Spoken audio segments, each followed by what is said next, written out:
No one goes back to the origin of things. I was taught to always go back to the origin of things. And the Pledge of Allegiance is an oath that gives us a personal oath, contractual oath with our nation in times of war. The words "under God" wasn't even added to the pledge until 1954. I want you to understand that. Who wrote the Pledge of Allegiance? Francis Bellamy. Who was Francis Bellamy? He was a teacher, and he was head of the Communist Party of America. Another man actually wrote the first pledge and submitted it to Congress and to the government.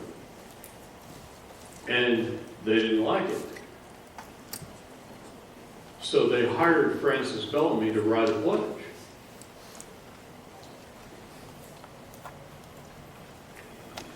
And it had been changed 3 times with our final version in 1954. So it was changed 3 times by Francis Bellamy himself. Francis Bellamy, head of the American Communist Party and a teacher, wrote the Pledge of Allegiance.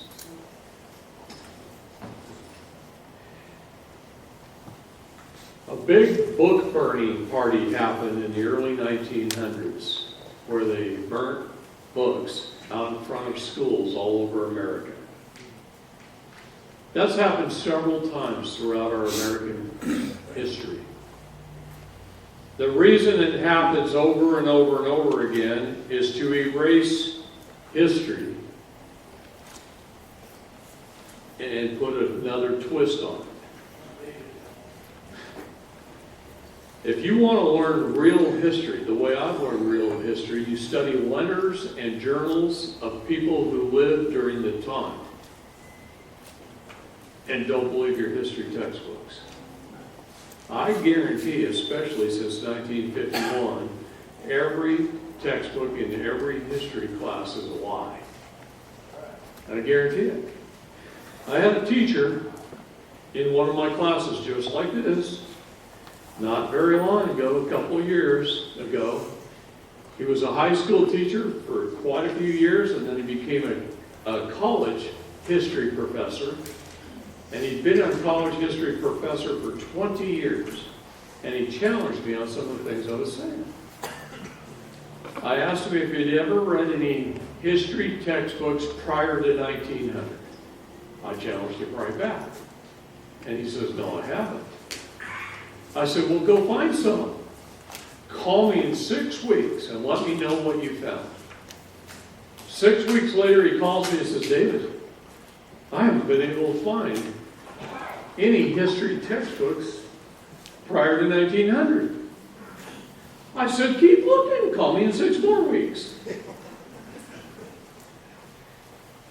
He calls me 6 weeks later, and he still hadn't found it. He'd been to every bookstore in his entire county.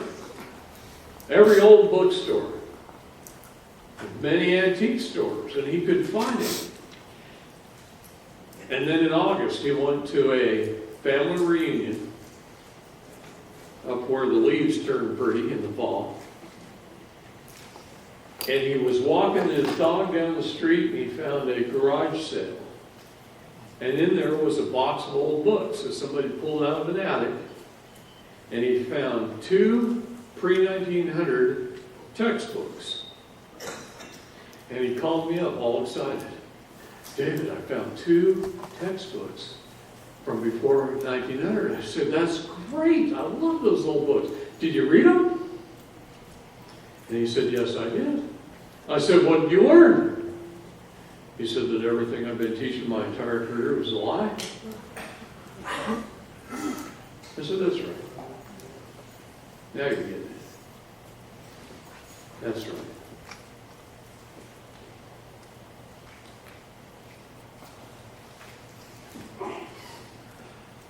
By such methodology, we can compel people to submit to our agenda, which will affect our security as a chargeback for our fiat paper currency. Every American will be forced to register or suffer being able to work and earn a living. They will be our chattel, our property, and we will hold the security interests over them forever by operation of the law merchant under the scheme of secured transactions. Americans, by unknowingly or unwittingly delivering the bills of lading, the birth certificates to us, will be rendered bankrupt and insolvent, secured by their pledges. Means they become the patriots. They will be stripped of their rights and given a commercial value, designed to make us a profit, and they will be none the wiser. For not one man in a million could ever figure our plans, and if by accident one or two should figure it out, we have in our arsenal plausible deniability. After all, this is the only logical way to fund government, by floating liens and debts to the registrants in the forms of benefits and privileges. This will inevitably reap us huge profits beyond our wildest expectations, and it'll leave every American a contributor to this fraud, which we will call social insurance. Without realizing it, every American will unknowingly be our servant, however begrudgingly. The people will become helpless and without any hope for their redemption, and we will employ the high office of the president of our dummy corporation of the USA to foment this plot against America. In Woodrow Wilson's last speech as president, he said, "If I regret anything about being the president of the United States of America, it will be that I have given my country away to a small group of greedy men." And he was talking about the bankers, because that's when the whole Federal Reserve stuff happened, is during Wilson's presidency.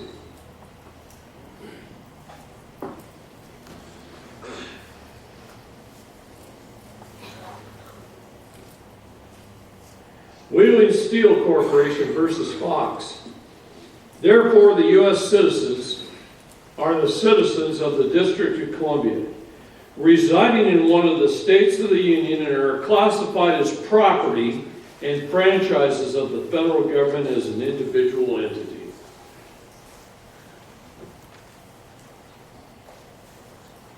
Supreme Court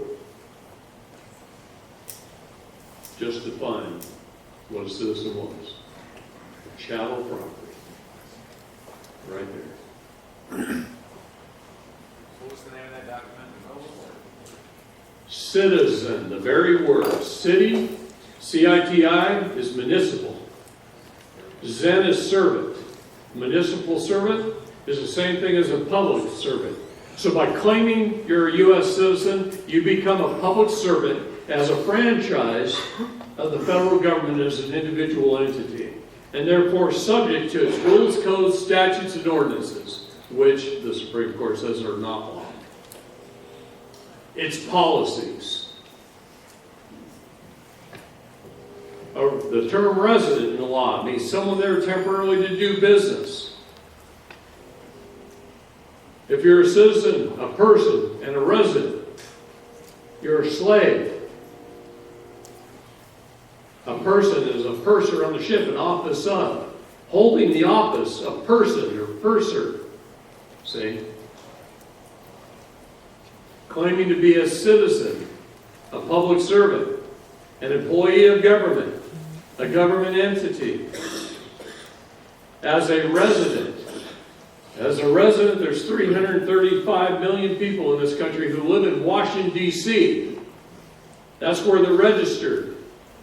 And they just reside in Oklahoma temporarily to do business. That's what the term resident means. Someone who resides there temporarily to do business. So you live in residential property under a warranty deed. You're there temporarily to do business under war. You got to learn the English language. Look every word up in English in a law book. Look it up in Hebrew and look it up in Latin. If you look it up in all three, you'll learn more about the English language than you ever thought you could. Do it. Some good friends taught me that. The Achilles heel is you.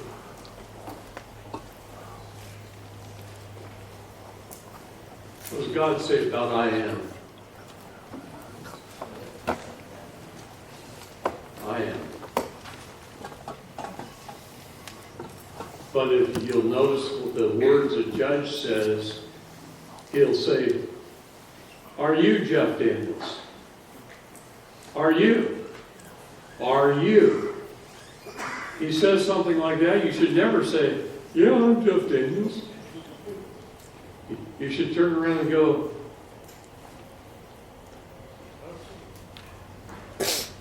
until he asks you what the hell you're doing. And then you say, I'm looking for you. Are you judge? You think I'm kidding? They can only charge you. You look at your banking documents. They never say David Lester Strait owes $1,200. They say, David Lester Strait, you owe $1,200. By doing that, they just threw the jurisdiction on you. I've asked a judge, does David Lester Strait owe $1,200 or does you owe $1,200? He says, you owe $1,200. And he looks me right in the eye. But he's giving me a hint when he does that. Understand, they can only charge you. They can never charge your name. Listen to every sentencing very carefully. You'll see I'm right. So who is you? The question is, who is you? The word you gets more people into trouble than any other word currently utilized within our legal and financial systems. The word you. It's a virtual impossibility to fully explain the proper grammatical usage of the word you, insofar as proper English is concerned. In Wikipedia, you'll find that you is stressed J-U, and unstressed is J-E. It is the second person, the personal pronoun. In modern English, Y-E was the original nominative form of you. The original objective form is you, functioning originally as both accusative and dative. And the possessive is your or yours. On yourdictionary.com, you is a pronoun you, the person to whom one is speaking or writing, usually in general terms. If I was looking at this group of people and I said, hey you, you'd all go, me?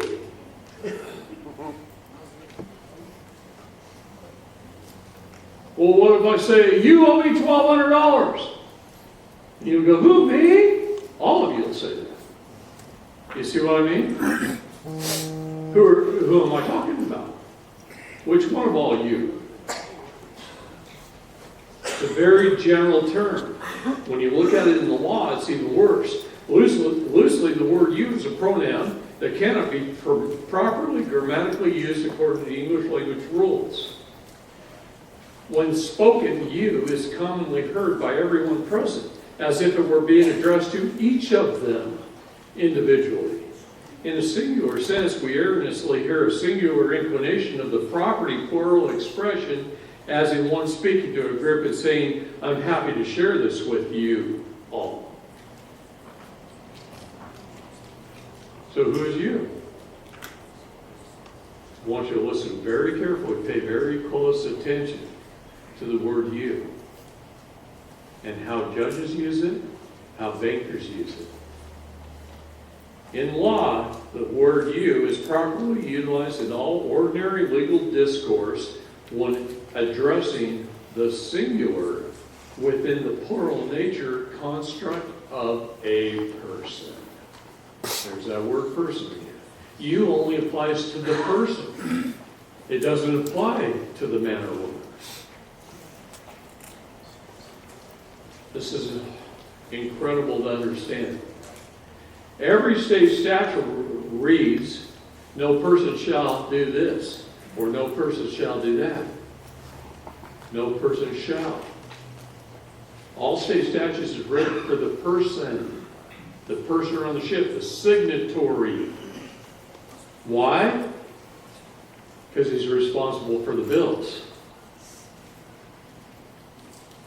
All crimes are commerce.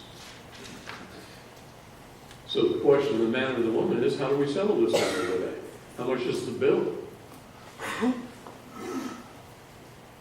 Nobody bothers to ask.